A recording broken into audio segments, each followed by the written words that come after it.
It's become a daily sight. Over 655 days of this war, the endless march of parents burying children. But 3-month-old Yahya wasn't killed in an Israeli airstrike. His body simply ebbed away. He died from malnutrition because his family were unable to feed him or his siblings. They couldn't provide him with infant formula or nappies. At Rantisi Children's Hospital, more and more families are seeking help for malnourished children. Those born prematurely or with complex needs remain at greatest risk. But with only a trickle of aid entering the strip since late May, after more than 2 months of total blockade, that risk is spreading. And for Sham, it's particularly acute. There's no milk and I don't have the nutrition to breastfeed her naturally. Her health has deteriorated. We hope that milk and nappies for children will be allowed in and that crossings will open to bring in food. As mothers, we watch our children suffer and it pains us. This lovely baby is 11 months old. In southern Gaza, at Nasser Hospital, the same phenomenon. Baby Sila should be 3 times her current 3-kilogram weight. She's cardiac-free, chest-free, neurological-free. The problem in this baby is just acute severe malnutrition. The mother is malnourished. She's unable to give breastfeeding. Families like Sila's losing out in the brutal competition for what limited aid gets through. Here in Gaza's far northwest, they hurl stones at the aid truck to force it to stop. Then it's every man for himself. Watch the man in the bottom right. He's too late to grab a bag of flour, so he tries to take one, brandishing what appears to be a knife. This is close to where Gaza's health ministry says 67 people seeking aid were killed by Israeli fire on Sunday. But still they come, day after day. I'm suffering to provide for my children.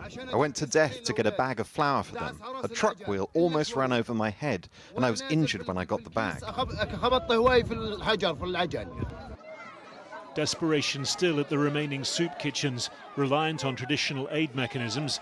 Today, one provider said its stocks had been entirely depleted. I swear it's been 4 days since I've eaten, and I can't stand. Look at my hands shaking. We can't stand, and my son is crying, telling me, I want to eat, Dad, I want to eat. People like Ibrahim unable to take the other option, to run the gauntlet near sites belonging to the US-Israeli-backed Gaza Humanitarian Foundation, where hundreds have been killed in the last 2 months. In Deir al-Balah, Israel's latest ground incursion continues, the many times displaced coming back to find their camp destroyed. No belongings, nothing even left to cook with, says Mohammed.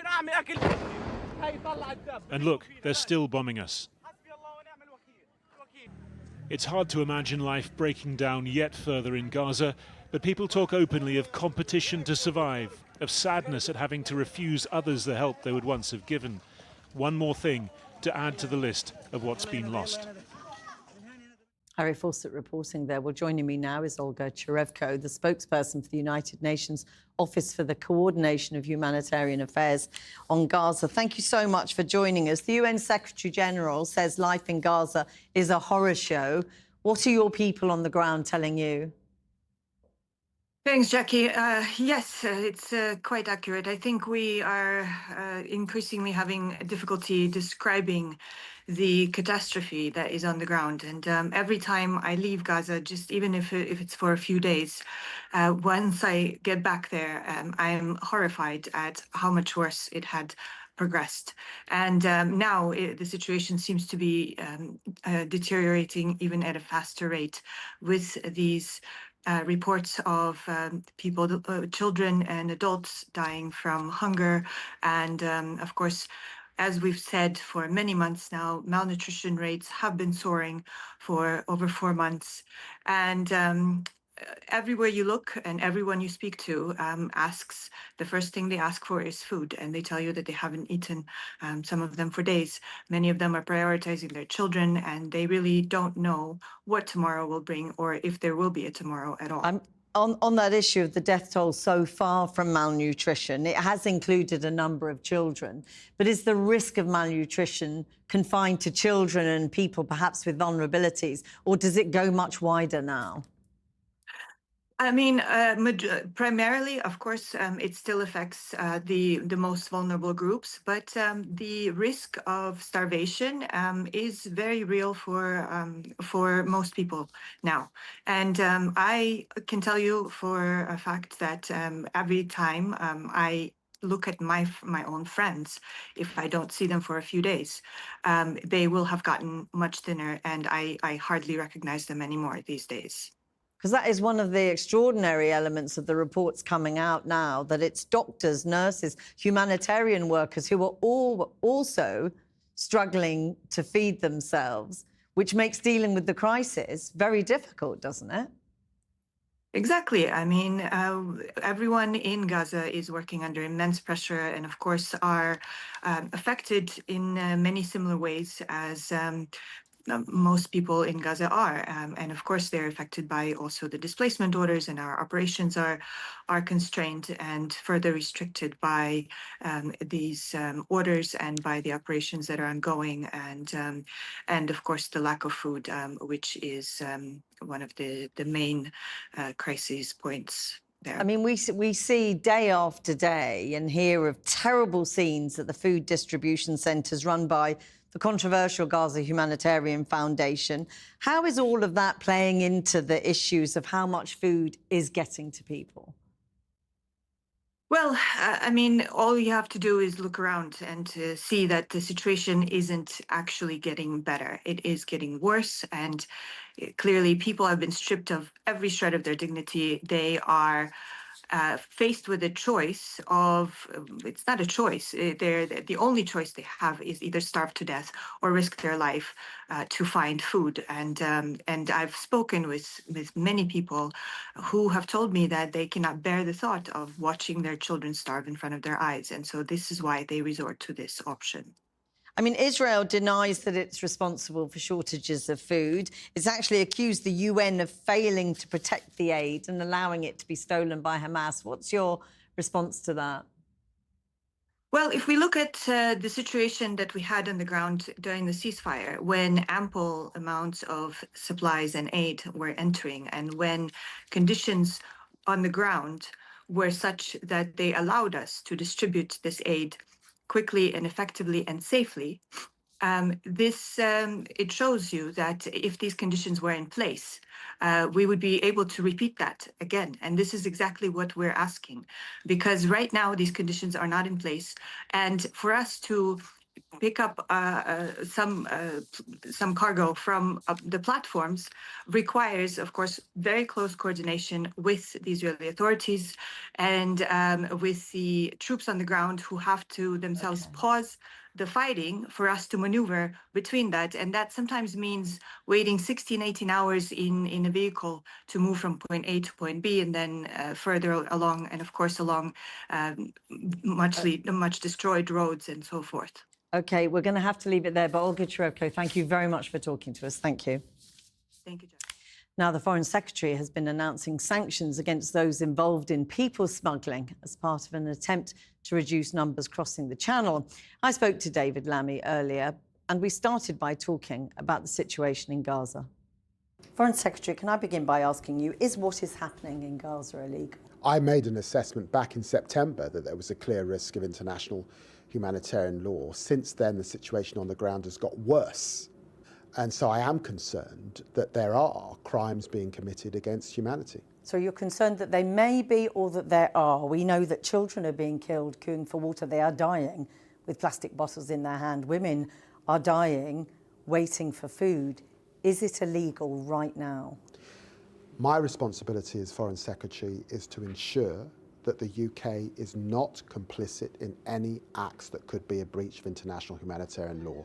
That's why I suspended all arms sales for use in Gaza. But it's not enough for us not to be complicit. That's why I continue to condemn everything that I am seeing and the grotesque scenes of children being shot dead. That's why I corralled foreign ministers to come together yesterday, and that's why I continue to urge for this war to come to an end. But yes, Jackie, at the heart of your question is, have we managed to bring this war to an end? We have not, and I regret that deeply. But it is my responsibility to ensure that the UK continues to act, whether it was restoring funding to UNRWA, whether it was suspending arms sales, whether it was sanctioning government ministers, whether it was stopping a free trade agreement, all of that done by me in the last year, all of it an attempt to bring this war to an end. But the problem is your statements become ever stronger, but they make no difference. And the Israeli government do not appear to be listening to you. Why not?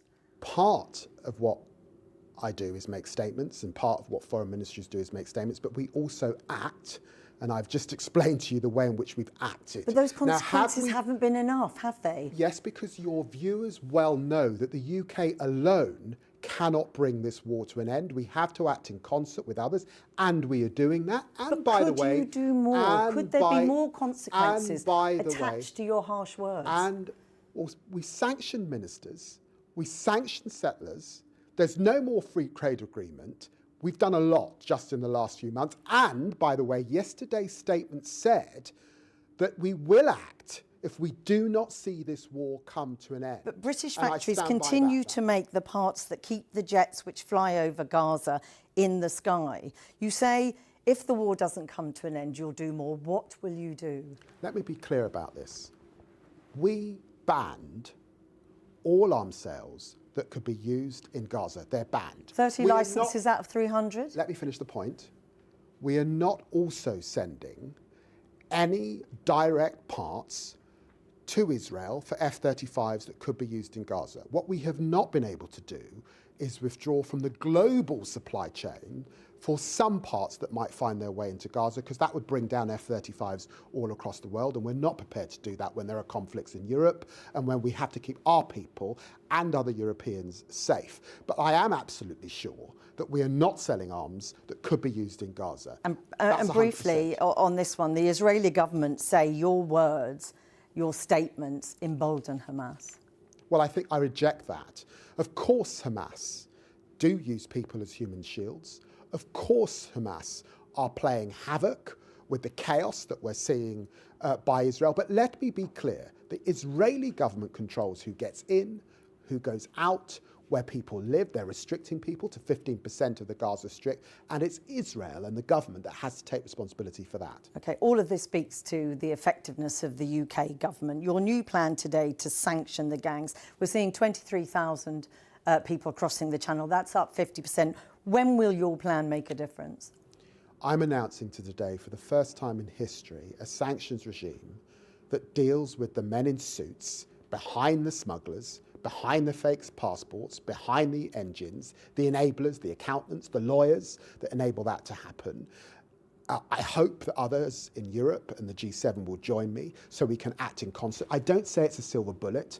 But it does need to work, doesn't it? It needs to show some change here. I think it can make a big difference to a $10 billion industry and have a bearing on reducing illegal migration, and that is why we're making this bold plan. And it really matters here, doesn't it? Because you'll have seen the appalling scenes in Epping with people protesting outside a hotel housing asylum seekers. Police called them thugs. Nigel Farage said they were mainly concerned families. Where do you stand? I'm a Democrat, so I support people's right to protest, but I do not support people's right to harm police officers in so doing, or indeed to use hate speech in so doing. And it's quite right that police on the ground make assessment about those that they arrest. I understand there were 6 arrests yesterday of those that crossed the line, but overwhelmingly those that protested may have protested robustly. Some of your viewers may not agree with that protest, but we support their right to protest. Should the hotel be closed down? We're wanting to reduce asylum numbers right across the country. We've speeded up the processing by 116% since coming into office, and we have reduced asylum use in hotels, but there's much more to do. And we saw terrible protests last year, many people saying that this was one of the reasons why they're protesting. Nigel Farage is warning of potential unrest over the summer. Are you confident the government can prevent that? I think Nigel Farage, as an elected politician, should be very careful with his language and not inflaming